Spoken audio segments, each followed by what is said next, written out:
ছন্দে ছন্দে হিসাব বিজ্ঞান অর্জন করি প্রকৃত জ্ঞান। ব্যয় সম্পদ আদায় চিনতে পারলে কে ঠেকায়। হিসাব বিজ্ঞানের প্রিয় শিক্ষার্থী বন্ধুরা, আশা করি সকলেই ভালো আছো তোমরা। হিসাব বিজ্ঞানের প্রকৃত বিশুদ্ধ জ্ঞানের জগতে আমি রিয়াজউদ্দিন তোমাদের সবাইকে জানাই সুস্বাগতম। প্রিয় শিক্ষার্থী বন্ধুরা, তোমরা আমার এই ক্লাসটি থেকে শিখতে পারবে অব্যক্তিক খতিয়ান বিষয়ক বাস্তবভিত্তিক উদাহরণ সহ বিস্তারিত ব্যাখ্যা বিশ্লেষণ। শিক্ষার্থী বন্ধুরা, এই খতিয়ান করতে একটা প্রশ্ন দেওয়া থাকে। একটা প্রশ্ন থেকে সম্ভাব্য সর্বোচ্চ যতগুলো খতিয়ান করা যায় সবগুলো খতিয়ানকে এক কথায় সাধারণ খতিয়ান বলে। আর এই সাধারণ খতিয়ান দু ধরনের, যথা ব্যক্তিক খতিয়ান এবং অব্যক্তিক খতিয়ান।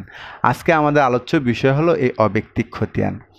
অব্যক্তিক খতিয়ান হলো সেটা শিক্ষার্থী বন্ধুরা, মানুষ এবং ব্যক্তির নাম ব্যতীত অন্য সকল খতিয়ানগুলোকে অব্যক্তিক খতিয়ান বলে। আর এই মানুষ এবং ব্যক্তির নামে যে খতিয়ান করা হয় সেগুলোকে ব্যক্তিক খতিয়ান বলে। তাহলে চলো বিষয়টা আমরা আরও একটু ক্লিয়ার করে নিই শিক্ষার্থী বন্ধুরা।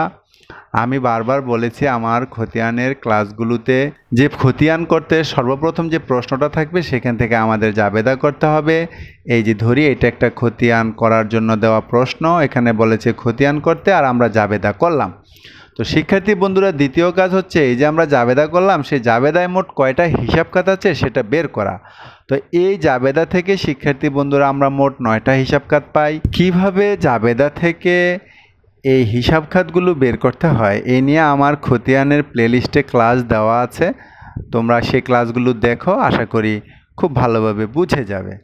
এখন শিক্ষার্থী বন্ধুরা, তৃতীয় কাজ হলো এই আমরা যে কয়টি হিসাব খাত পেলাম সব কয়টার জন্য খতিয়ানের ছক আঁকা বা খতিয়ান করা। এই যে 9টার জন্য আমরা 9টা খতিয়ান করলাম। এখন দেখো শিক্ষার্থী বন্ধুরা, এগুলোর মধ্যে 9টার মধ্যে যেগুলো দ্বারা ব্যক্তি বুঝায় না সেগুলোই হলো অব্যক্তিক খতিয়ান। যেমন নগদান ব্যক্তি বুঝায় না, এটা অব্যক্তিক খতিয়ান। মূলধনও ব্যক্তি বুঝায় না, তাই অব্যক্তিক খতিয়ান। ক্রয় ব্যয় বুঝায়, অব্যক্তিক খতিয়ান। বিক্রয় আয় বুঝায়, অব্যক্তিক খতিয়ান। বিজ্ঞাপন ব্যয় বুঝায়। ব্যাংক শিক্ষার্থী বন্ধুরা সম্পদ বুঝায়, যন্ত্রপাতি সম্পদ বুঝায়। কিন্তু দেনাদার এবং পাওনাদার শিক্ষার্থী বন্ধুরা এগুলা কিন্তু ব্যক্তি, তাই এগুলো হবে ব্যক্তিক খতিয়ান।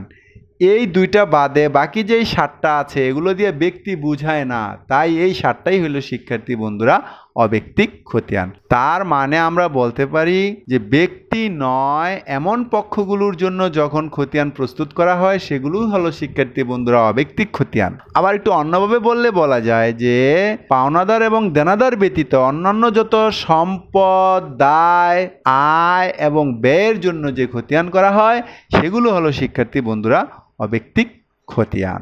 ধন্যবাদ প্রিয় শিক্ষার্থী বন্ধুরা, আশা করি অত্যন্ত ব্যাখ্যা বিশ্লেষণমূলক ও তথ্যবহুল এই ক্লাসটি থেকে তোমরা ব্যাপক উপকৃত হয়েছ। তাই অনুরূপ মজার ক্লাস পেতে আমার চ্যানেলটি নিয়মিত দেখার অনুরোধ জানিয়ে তোমাদের সকলের সুস্বাস্থ্য কামনা করে আজকের মতো এখানে বিদায়। আল্লাহ হাফেজ।